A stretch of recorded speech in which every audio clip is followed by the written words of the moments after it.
বলিয়া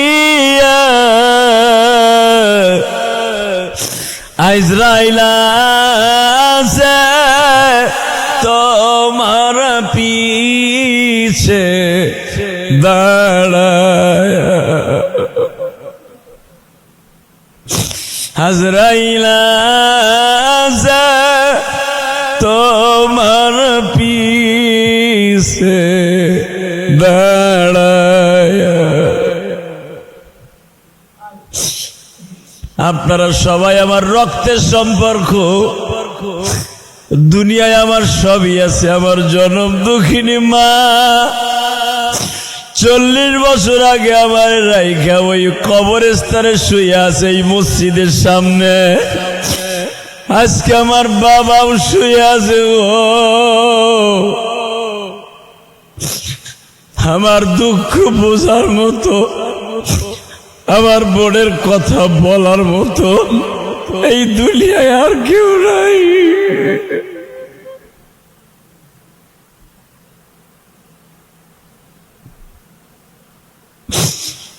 আমি সারা দুনিয়ার প্রবাসী সহ বাংলাদেশ সহ প্রবাসী ভাইরা যারা আমার বয়ান শুনবেন, আমি আপনাদের হাতে পায়ে ধরে বলবো, যতদিন মা বাবা বেঁচে আছে কোনদিন মা বাবার সাথে বেয়াদবি করেন না।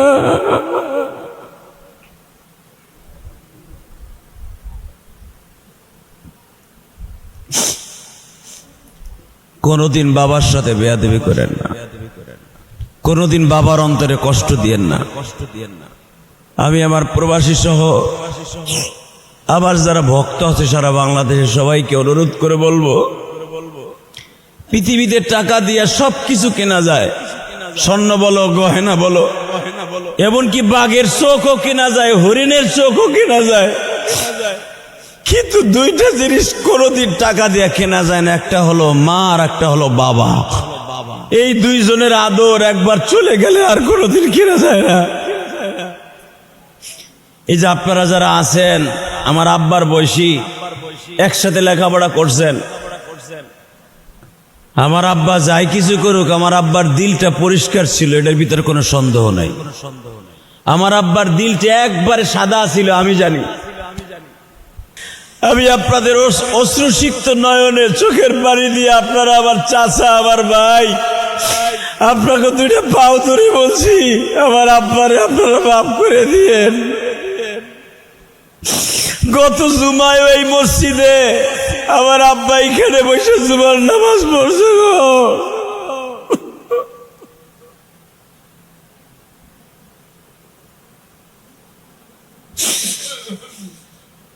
আমার আব্বা এখানে বসে জুমা পড়ছে। আব্বা, আল্লাহ গো, আজকে তার সন্তানেরা, তার ভাইরা জুমার নামাজ পড়তে আসছে আর আমার আব্বা মাটির ঘরে ঘুমাই রয়েছে। আপনাদের জানা আছে আমার নবীর জীবনের শেষ জুমা যেদিন ছিল, শেষ জুমা, আমার নবীর যেদিন শেষ জুমা, আমার নবী আর জুমা পড়াইতে পারবে না। আপনারা জানেন হাদিসটা, কিতাবুল জুমার মধ্যে আসছে। নবী রবিউল আউয়াল মাসের 12 তারিখ সোমবার বেলা 10:45 থেকে 10টার মধ্যে ইন্তেকাল করেন। সুবহানাল্লাহ বললেন না? আমার নবীর জীবনে কোনো কাজা আদায় হয় নাই, কাজা নামাজ আদায় হয় নাই, কাজা হয় নাই নামাজ। আমার নবী রোজ সোমবার ইন্তেকাল করলেন।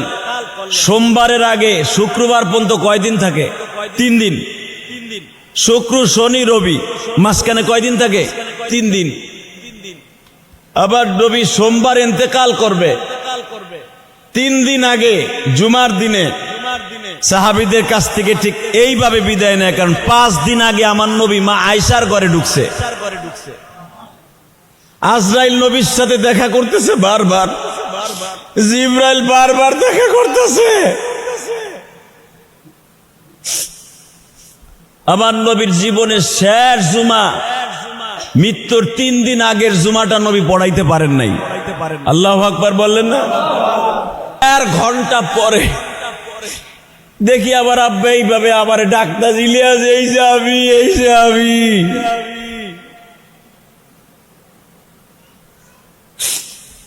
আমার আব্বা আমারে পাইয়া বিশ্বাস করেন হাজী সাহেবরা, আমার বাজানরা, চৈত্র মাসে পিপাসিত মানুষের ঠান্ডা পানি দিলে, ফ্রিজের এক বোতল পানি দিলে যেরকম মজা লাগে, আমার আব্বা আমারে পাইয়া তার চাইতে বেশি খুশি হইয়া মজা লাগতাছে। আমার আব্বারে তো আগের থেকেই বলছি, আব্বা প্রথম কাবা ঘর ধরে যা চাইবা তাই পাবা। হোটেলের ভিতর থেকে আগের থেকে ট্রেনিং দিয়ে নিয়ে গেছি, হাজিদেরকেও ট্রেনিং দিছি, কাবা ঘর ধরে চিল্লাবার কানবা। আব্বা তো আপনাদের মতো মানুষ, খেটে খাওয়া মানুষ, যা বুঝছে ওই 1.5 ঘন্টায় কাবা শরীফ ধরে খালি চিল্লাইছে আর কানছে। যখন আব্বারে বুকিরিয়া বললাম এখন তপ শেষ করেন, কয়টা হইছে? কয় তুমি যেখানে রাইখে গেছো ওই কয়টাই হইছে, আমি তো জানি না, আমি ভাবলাম 5টা হইছে। আমার আব্বাই কয় এবার তুমি আমার সাথে একটু বুকটা মিলাও। আমার কাবা ঘরের সাথে আব্বারে চাইপা ধরলাম। আমার আব্বা কাবার গেলাপ ধরে বলে, আল্লাহ রে তুমি আমারে মাফ করে দিও,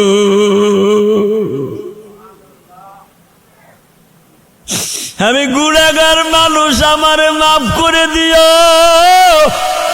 ইলিয়াস আমারে হজে আনছে, ওর মারে তুমি মাফ করে দিও, তুমি আমার কলিজার টুকরা ইলিয়াস রে মাফ করে দিও, ওর সম্মানকে তুমি দুনিয়ায় টিকাইয়া রাখো।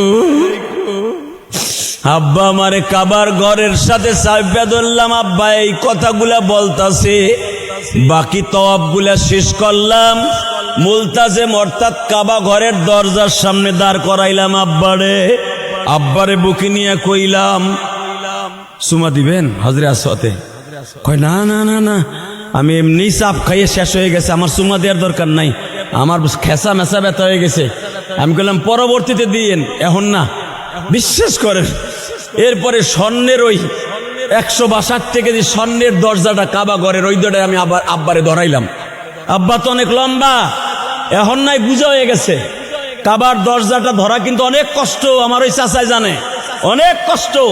দুইজনে কান্দ করে তারপরে ধরতে হয়। আব্বারে এইভাবে বুকের মধ্যে চাইপা ধরে এইভাবে খাড়া করলাম। আব্বাকে আমার একটু স্বর্ণের দরজাটা ধরাও। দরজা তো ধরা যায় না বাবা, ওই চৌকাটটা ধরা যায়। আমার আব্বা স্বর্ণের চৌকাটটা ধরিয়া একটা শিক্ষার দিয়ে কয়, আমার জীবনে আর কোনো আশা নাই।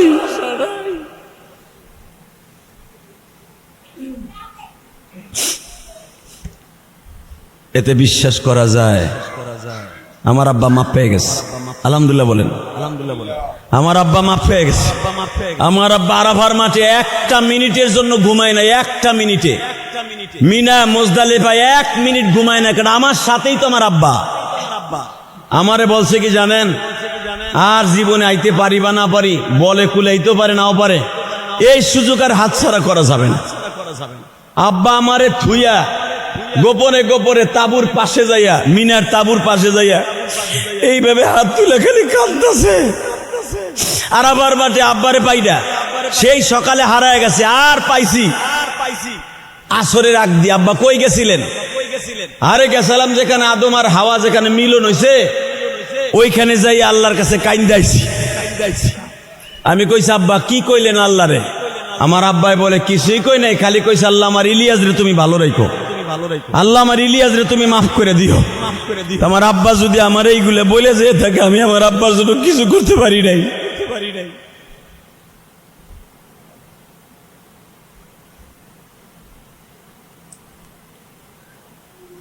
শুধু আপনাদের 2টা পাও ধরে বলে দিয়ে যাই, আবার আব্বার জন্য আমি কিছু করতে পারি নাই। তবে এতটুকু আমি করার চেষ্টা করব। বুকটা ব্যথা, কারণ এই 4 দিন ধরে আমার চোখের পানি ফুরায় নাই যে আমার আব্বা এইভাবে হঠাৎ করে আমার কাছে ফাঁকি দিয়ে চলে যাইব। আব্বা মৃত্যুর একদিন আগে যেরকম আমার নবী মৃত্যুর একদিন আগে ফাতেমারে বলছিল, ফাতেমারে মা আবার ইন্তেকালের পরে তুই কাঁদবি না, বিলাপ করবি না, হাসান হোসাইনরা আমার পাশে রাখবি না, ওরা ছোট্ট মানুষ কষ্ট পাবে। আর আমার কবর দেওয়ার পরে খবরদার মা, কখনো তুই নিজেরে অহংকারী মনে করবি না। 6 মাস পরে তোর সাথে আমার কবরে দেখা হবে।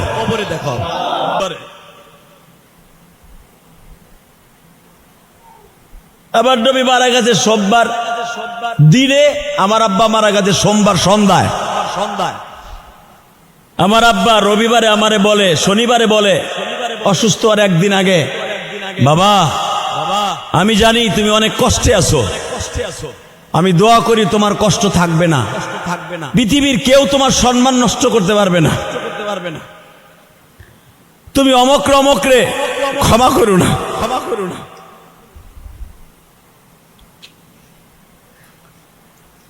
তুমি আমার জন্য দোয়া কইরো, শরীরটা ভালো না। আমি জানতাম না বাজান, আমার আব্বার সাথে এইটাই আমার জীবনের শেষ কথা। আমার আব্বা আমারে বিদায় দিয়ে চলে গেছে, আপনাদের কাছ থেকে চলে গেছে। এইখানে আমার আব্বা ছিলেন, চলে গেছেন। আমি আপনাদের দুইটা পাও ধরে বলবো, আমার আব্বার চলে গেছে 1 সপ্তাহ হয় নাই, 4 দিন হয়েছে। আমার আব্বা যদি আপনাদেরকে এই মসজিদের কোনো কষ্ট দিয়ে থাকে, আল্লাহর রাস্তায় মাফ করে দিয়েন। আপনারা যদি কেউ চলে যান, আমের কানে যদি শুনি বাংলাদেশে আমি থাকি, আমি আপনার জানাজায় আসবো ইনশাল্লাহ। আমার আব্বার সাথে যারা চলাফেরা করছেন, এই মসজিদ নির্মাণ করার সময় অনেক হিসাব নিকাশ আমার আব্বার কাছে আছে। হয়তো ওই কারেন্ট বিলের টাকাটা আজকে আমার আব্বার কাছে থাকতো, ওই টাকাটা আপনাদেরকে বুঝাই দিতে আসছি। আপনারা টেনশন নিয়েন না, মসজিদের বাকি কাজ হবে ইনশাল্লাহ। কুল হুয়াল্লাহু আহাদ আল্লাহুস সামাদ লাম ইয়ালিদ ওয়া লাম ইউলাদ ওয়া লাম ইয়াকুল লাহু কুফুয়ান আহাদ আল্লাহুম্মা আমিন। ربنا ظلمنا أنفسنا وإن لم تغفر لنا وترحمنا لنكونن من الخاسرين. اللهم اغفر لنا ولوالدينا رب ارحمهما كما ربياني صغيرا.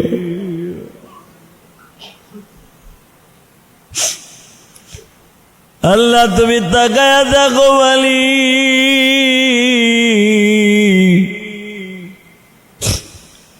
আমি ইলিয়াসুর রহমান জিহাদি আজকে চিরয়েতি।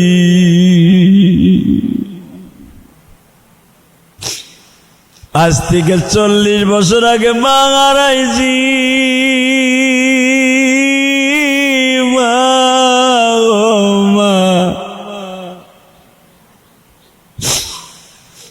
আজ থেকে 4 দিন আগে বাবাও হারাইছি।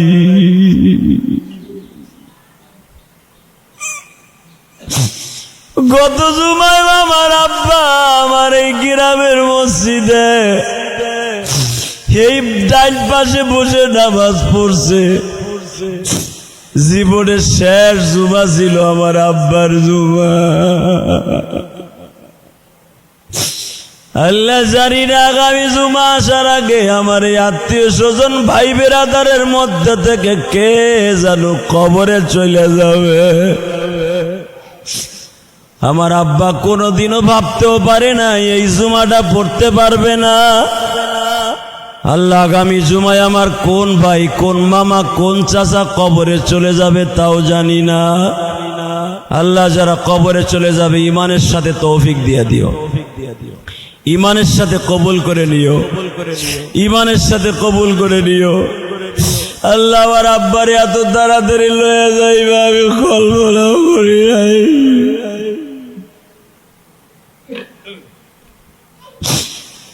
মাকে নিয়ে গেছো তখন ভালো করে বুঝতে পারি নাই, 12 বছরের সন্তান ছিলাম আমি। মা কি জিনিস, বাবা কি জিনিস ভালো করে বুঝতাম না।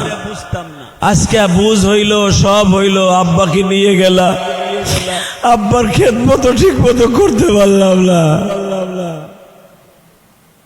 আল্লাহ তুমি আমার আব্বা সহ দুনিয়ার সব আব্বার কবরে তুমি ভালো রাখো।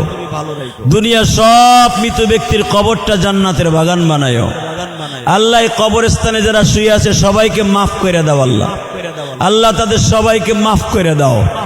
যারা আমার সাথে আমিন আমিন বলছে, কারো মা, কারো বাবা, কারো মা বাবা একসাথে, কারো দাদা দাদি, নানা নানি, শ্বশুর শাশুড়ি আত্মীয় স্বজন অনেকেই কবরে শুয়ে আছে, প্রত্যেকের কবরটা জান্নাতের বাগান বানায় দাও আল্লাহ। আমার আব্বার কবরটা জান্নাতের বাগান বানায় দাও। আমার আব্বারে তুমি কবরে একা রাখো না আল্লাহ। আমার মতো যারা প্রবাসী ভাইরা আছে, আল্লাহ প্রবাসে আমার অনেক ভাইরা আছে, আমার আব্বার অনেক সন্তান প্রবাসীতে আছে, আমার দুইটা ভাই প্রবাসে। আল্লাহ তারা তো আর আব্বার লাশটা দেখতে পারলো না, বেশি বেশি করে আব্বার জন্য দোয়া করার তৌফিক দান করে দিও। এমনি করে আমার ভাইয়ের মতো যাদের প্রবাসী ভাইদের বাবা কবরে, তাদের কবরগুলো জান্নাতের বাগান বানাও, তাদের মায়ের কবরটা জান্নাতের বাগান বানাও আল্লাহ। মসজিদের বাকি কাজগুলা আল্লাহ আমার আব্বার হাতে করা হয়েছিল, আব্বার হাতে হিসাব থাকতো আল্লাহ, জানি না এখন হিসাবটা কার হাতে যাবে, তাকেও তুমি কবুল করে নিও আল্লাহ। মসজিদের বাকি কাজ তোমার গাইবে খাজানার থেকে পুরা করে দিও। কার দ্বারা করাইবা, কিভাবে করাইবা, তুমি করাইবা, তুমি কবুল ও মঞ্জুর করে নিও আল্লাহ। প্রবাস দেশ যারাই আছে প্রত্যেককে মাফ করে দাও আল্লাহ। আজকের চোখের পানি কবুল করো। আমার আব্বাকে মাফ করে দাও, আমার মাকে মাফ করে দাও, আবার নানা নানিকে মাফ করে দাও। এই কবরস্থানে যারা শুয়ে আছে মাফ করে দাও। এই মসজিদে যারা টাকা দিয়া, পয়সা দিয়া, শ্রম দিয়া, বুদ্ধি দিয়া, মেধা দিয়া আল্লাহ, শ্রম দিয়া সেই ফরিদপুর যায় ইটা বালু রড সিমেন্ট কিনা কিনা এনে মসজিদকে সুন্দর করছে আল্লাহ, তাদেরকে আপনি মাফ করে দেন আল্লাহ। আমাদের দোয়া কবুল ও মঞ্জুর করে নেন আল্লাহ। যারা আমার সামনে বসে আছে মুরব্বিয়ান ইকরাম, এদের সবাইকে তুমি কবুল করে নাও। সাল্লাল্লাহু তাআলা আলা খায়রি খালকিহি মুহাম্মদ ওয়া নূরি আরশি সাইয়্যিদিনা মাহুম বিরহমাতিকা ইয়া আরহামার রাহিমিন। আমার আব্বা আমারে বলছিল, ইলিয়াস রে,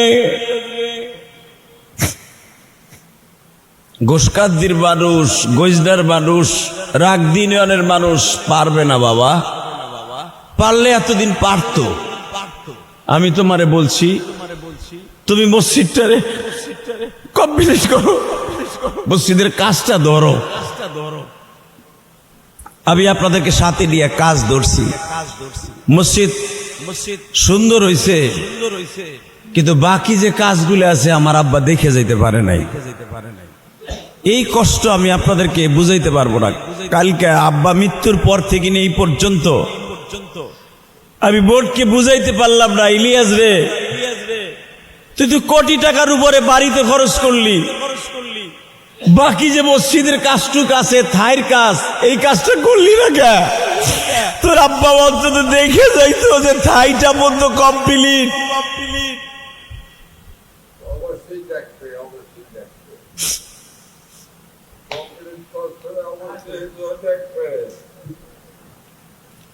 এই 3টা দিন আবার অতটা ক্ষত বিক্ষত মামা, আপনি জানেন না। আমার আব্বা আমাকে বলছিল একটু ঢিল দাও, এত দ্রুত করার দরকার নাই, আস্তে আস্তে করো। কিন্তু গত সপ্তাহের আগের সপ্তাহ আব্বা পাগল হয়ে গেছে। তুমি তাড়াতাড়ি বৃষ্টির পানিটা ঢোকার আগে থাইডের ব্যবস্থা করো, তাড়াতাড়ি মানুষের দৈর্ঘ্য থাইর ব্যবস্থা করো। বৃষ্টিতে পানি ঢুকে মসজিদের ভিতরে। বাবজি লক্ষ লক্ষ টাকায় মসজিদে আমি দিছি। আপনারা জানেন আমাদের এলাকায় এমন কোন মসজিদ নাই যে আমি ইলিয়াসুর রহমান জাদি গুনাহগার গরিব মানুষের ছোঁয়া নাই। কিছু না কিছু আমি সব মসজিদে শরীক থাকছি, একমাত্র আমার জনম দক্ষিণী মায়ের জন্য, আমার নানা নানির জন্য, দাদা দাদির জন্য। আজকে আমি বলবো আমার বাবার জন্য।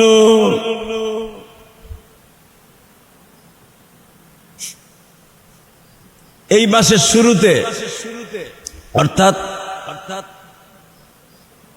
আল্লাহ জুন মাসের 25 তারিখ সরপরশন নদী মাদ্রাসায় যখন আমি 50,000 টাকা দেই, আপনারা ভাবতে পারেন কারণ আজকে মিডিয়া আসছে, আমি নাম ফুটাবার জন্য বলছি না, আল্লাহর কসম। আপনার ভাইগনা রুহুল আমারে বলল, মামা সাতটা ঢালাই দিতে পারতেছি না, আপনাদের গজনের গ্রামের মসজিদে দিছেন, ঘোষকান্দি মসজিদে আপনি লাখ লাখ টাকা দিছেন, সবই আপনার হাতে করা, মামা আমাদের মসজিদে কিছু টাকা দিবেন। আমি বললাম আমার আব্বার কাছে জিজ্ঞেস লই, দেখেন আমার আব্বা দানের ব্যাপারে কত, আমার আব্বা দানের ব্যাপারে কত সচ্চর ছিল। আব্বারে বললাম, আব্বা বৃহস্পতিবার মসজিদের ছাদের ঢালাই, মজিবুজিগো মসজিদের রহমান দুলাভাইয়ের মসজিদের ছাদের ঢালাই, আব্বা কি করা যায়? আমার আব্বা কি বলল জানেন? বাবা, দানের ব্যাপারে আমার কোনো কষ্ট নেই,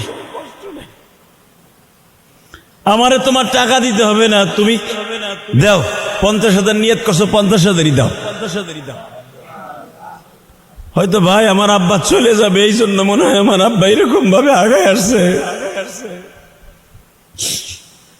আমি আপনাদের দুইটা পায়ে ধরে বলবো, দুনিয়ায় কোনো কিছু থাকবে না। ইদা মাতাল ইনসান ইনকাতা আমালুহু ইল্লা মিন সালাসা আও সাদকাতুল জারিয়া। বিশ্বনবী বলে তোমার ইন্তেকালের পরে কোনো আমল চালু থাকবে না, কোনো আমল। তিনটা জিনিস ছাড়া, ইল্লা, ইল্লা হরফে ইস্তিসনা দিয়া বিশ্বনবী বলেন ইল্লা মিন সালাসা আও সাদকাতিন জারিয়া। প্রথম নাম্বার, তিনটা জিনিস তোমার বাকি থাকবে, বাকি সব আমলের দরজাগুলো বন্ধ হয়ে যাবে। আমি গুনাহগার মানুষ, আমারে মাফ করে দিও। ইলিয়াস আমারে হজে আনছে, ওর মারে তুমি মাফ করে দিও। তুমি আমার কলিজার টুকরা ইলিয়াস রে মাফ করে দিও। ওর সম্মানকে তুমি দুনিয়ায় টিকাইয়া রাখো। আব্বা আমারে কাবার ঘরের সাথে সাইফা ধরলাম, আব্বা এই কথাগুলা বলতাছে।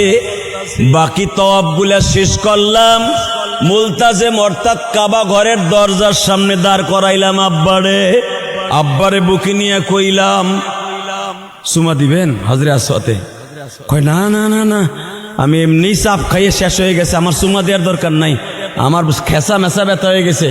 আমি কইলাম পরবর্তীতে দিয়েন, এখন না। বিশ্বাস করেন, এরপরে স্বর্ণের ওই 162 কেজি স্বর্ণের দরজাটা কাবা ঘরের ওই দরজায় আমি আবার আব্বারে ধরাইলাম। আব্বা তো অনেক লম্বা, এখন নাই বুঝা হয়ে গেছে। কাবার দরজাটা ধরা কিন্তু অনেক কষ্ট, আমার ওই চাচাই জানে, অনেক কষ্ট। দুইজনে কান্দ করে তারপরে ধরতে হয়। আব্বারে এইভাবে বুকের মধ্যে চাইপা ধরে এইভাবে খাড়া করলাম। আব্বাকে আমার একটু স্বর্ণের দরজাটা ধরাও। দরজা তো ধরা যায় না বাবা, ওই চৌকাটটা ধরা যায়। আমার আব্বা স্বর্ণের চৌকাটটা ধরিয়া একটা চিৎকার দিয়ে কয়, আমার জীবনে আর কোনো আশা নাই, দুনিয়ায় আমার সবই আছে। আমার জনম দুঃখিনী মা 40 বছর আগে আমার রাইখা ওই কবরস্থানে শুয়ে আছে এই মসজিদের সামনে। আজকে আমার বাবাও শুয়ে আছে। আমার দুঃখ বোঝার মতো, আমার বোনের কথা বলার মতো এই দুনিয়ায় আর কেউ নাই।